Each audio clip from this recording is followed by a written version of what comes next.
అందరికీ నమస్కారం. అదేంటో నిన్న ఇదే సమయానికి కారులో ఉంటే ఆ సునీల్ కుమార్ వాడొక జోకు. ఈరోజు ఇప్పుడు నేను ఎయిర్పోర్ట్కి బయలుదేరితే జడ శ్రావణ్ కుమార్ మాజీ మ్యాజిస్ట్రేటు లిటరల్గా వాడు వెధవేషాలు వేస్తే నీ అంతటి నువ్వు వెళ్ళిపోతావా, నిన్ను సర్వీస్ నుంచి డిస్మిస్ చేయమంటావా అని చెప్పి 2 ఆప్షన్లు ఇస్తే వెళ్ళిపోయిన మ్యాజిస్ట్రేట్ ఈ జడ. వివరాలన్నీ అందరికీ తెలుసు, న్యాయ సర్కిల్స్లో చాలామందికి తెలుసు. తెలుసుకునే ఇంట్రెస్ట్ ఉన్న వాళ్ళకి చాలా ఈజీగా తెలుస్తాయి కూడా. ఇప్పుడు ఒక పిలిపిచ్చాడు. నేను తెలుగు వేరే లేవరా అని ఒక సంస్థ పెడితే వీడు దీక్షభూని సాగరా అని ఒక సంస్థ పెట్టాట. ఆ దీక్షభూని సాగరాకి ఒక పిలిపిచ్చాడు.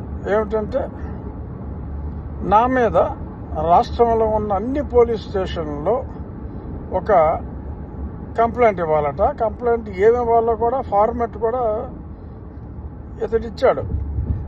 ఆ ఫార్మెట్ ప్రకారం ప్రతి ఊర్లోనూ ఉన్న దళిత క్రైస్తవులు అక్కడ కంప్లైంట్ ఇస్తారట. ఆ ప్రింటెడ్ ఫార్మెట్ రసీదు తీసుకోవాలట. ఆ రసీదు తీసుకున్న తర్వాత ఎఫ్ఐఆర్ రిజిస్టర్ అవ్వకపోతే కోర్టుకి వెళ్ళి ఎఫ్ఐఆర్ కట్టించి అంతు తేలుస్తాడంట. ఏం మాట్లాడాము? రాజ్యాంగాన్ని గౌరవించమంటే నేరమా? చెప్పింది ఏంటి? అరే, ఒక్కసారి క్రైస్తవుని తీసుకుంటే ఈ ఎస్సీ స్టేటస్, ఎస్సీలకు వచ్చే బెనిఫిట్స్ ఉండవు అని మొన్న సుప్రీంకోర్టే చెప్పింది. ఆ రాజ్యాంగంలోనే చెప్పారు. దాని గురించే నేను మాట్లాడా. అంతకుమించి నీ దేవుళ్ళని నేనేదో అవమానం చేశానని మాట్లాడతావు. ఏం అవమానం చేశాం? స్పష్టంగా చెప్పా. నాకు యేసుక్రీస్తు అంటే ఎనలేని గౌరవం ఉంది. నేను క్రిస్టియన్ పాఠశాలలో, క్రిస్టియన్ కళాశాలలో కూడా చదివాను అని కూడా చెప్పాను. మీ దేవుణ్ణి హేళన చేయటం ఏంటి? అంటే నీకు ఆ మతంలోకి వెళ్తే బెనిఫిట్స్ పోతాయిరా అని చెప్తే ఆ మతానికి సంబంధించిన దేవుణ్ణి అవమానించినట్ట. ఏం మాట్లాడుతున్నావు? నా దేవాలయం నిర్మాణానికి అడ్డు తగలేవు. అన్ని అనుమతులు ఉన్నప్పటికీ అడ్డు తగలేవు. సో అడ్డు తగలేవు కాబట్టి ఓకే, నీ అనుమతుల రూల్స్ ఏంటో నీకే అర్థమయ్యేలాగా చెప్తానన్నాను. మరి దానికి అంత ఫీల్ అయితే ఎలాగమ్మా? అంత ఫీల్ అవ్వాలా? ఫీలింగ్స్ మీకేనా? మాకుండవా?